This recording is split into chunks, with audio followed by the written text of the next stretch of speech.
Welcome to Silent Truth Stories, where forgotten legends return through the power of storytelling. Today, we bring you the chilling tale of a man-eating tigress who silenced an entire village, until one man dared to face her. This is the Curse of Panar. The chill of the night wrapped around him as he listened intently. Every rustle of leaves felt like the heartbeat of the jungle. The villagers cloistered in their homes shared whispered tales of the terror that had gripped their lives. Jim knew that he was their last hope, yet doubt lingered like a shadow. He could feel the weight of many frightened eyes watching him from afar, waiting for a sign of hope.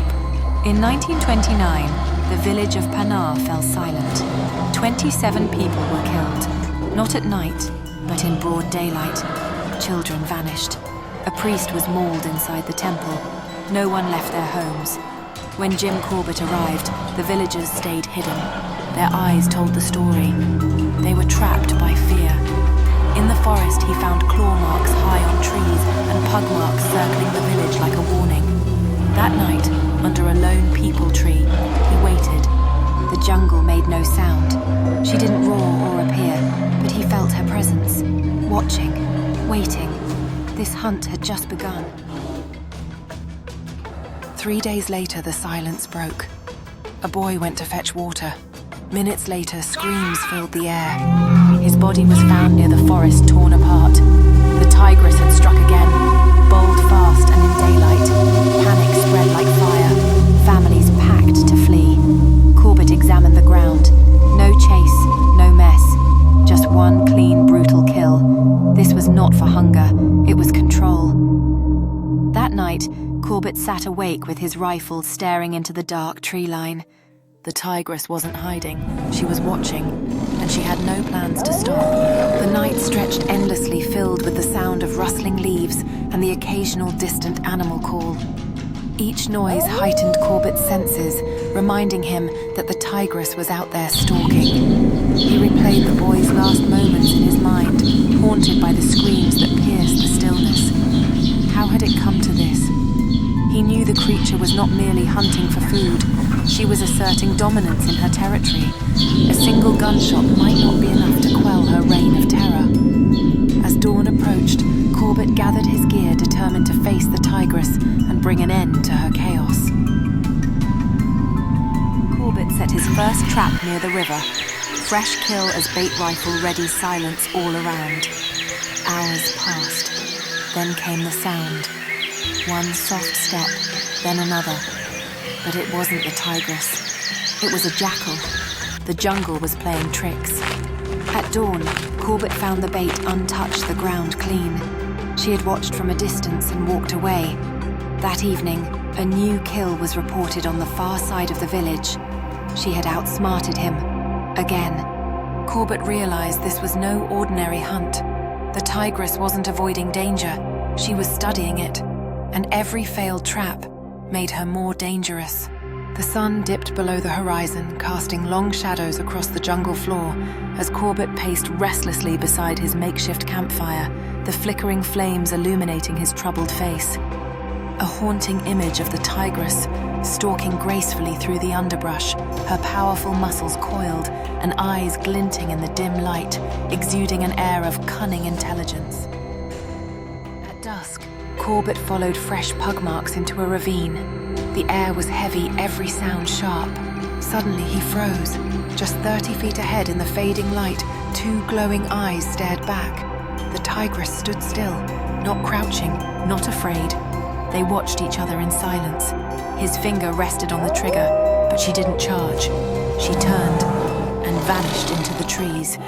It wasn't time. Not for her. Not yet. Corbett knew this was no victory. It was a warning. She had shown herself and chosen to let him live. The final battle was coming, but it would be on her terms. Corbett took a deep breath, feeling the tension of the moment wrap around him like a shroud. He knew the forest was a silent witness to their encounter, holding its breath in anticipation. Every rustle of leaves seemed amplified, echoing the weight of fate that hung in the air. He began to walk back, feeling the presence of the tigress linger in his mind, each step heavy with the knowledge that this was just the beginning. It was a dangerous game they played, one where respect and fear intertwined. As darkness settled around him, Corbett's heart raced, aware that soon the hunter would become the hunted. The forest was quiet, but not like before. This silence held peace, not fear. Villagers returned to the fields. Children laughed again. But Corbett didn't celebrate. He stood over the tigress's resting place, eyes heavy. She had killed many, too many. Yet he couldn't hate her. She had been shaped by wounds not born to kill. Her rage came from pain and survival. In his journal, Corbett wrote just one line. She was not evil. She was a warning. Then he walked alone into the jungle, not as a hunter, but as a man who had seen too much. And the hills of Panar at last exhaled. With each step deeper into the jungle, Corbett felt the weight of his thoughts. Memories of the tigress flashed before him, a flicker of her fierce spirit intertwined with the pain she endured. The echoes of the past whispered around him, reminding him of the delicate balance between life and death in this wild expanse. As he walked, he pondered the lessons learned from every encounter, understanding that nature's fury was often a reflection of its vulnerability. Finally, he paused, taking a deep breath, feeling the pulse of the jungle around him, a reminder that he was not just a man in search of redemption, but a steward of the land.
Before sunrise, when the silence shattered, a villager's scream echoed from the eastern ridge.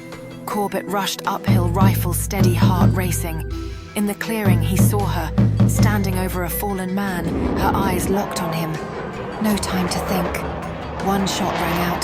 The tigress stumbled, growled, then charged. Corbett fired again.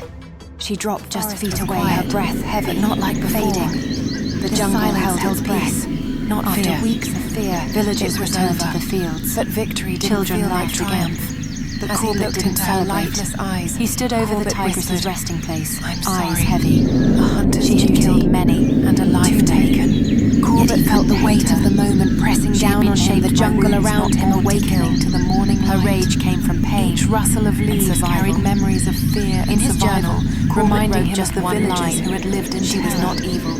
He knew there was no celebration. Then he walked. It was a somber acknowledgement of the balance disrupted, but as a man who had seen too much. As he rose to his feet, and the hills, the sound of distant drums began to echo. As he ventured deeper into the jungle, the memories of the tigress lingered in his mind. Corbett's heart was heavy with the knowledge that in saving lives, he had taken one forever, intertwining their fates in this untamed world. Each step reminded him of the delicate balance between man and beast, and the struggles of survival. This journey was not just about hunting anymore. It was about understanding. Corbett paused, sensing the pulse of the wilderness, recognizing its beauty and brutality intertwined. He knew the stories of every creature hidden among the ferns, their lives woven into the fabric of the land. With each breath, he acknowledged the fragility of life, both human and animal, and in that moment, he found a quiet resolve to protect this world, not to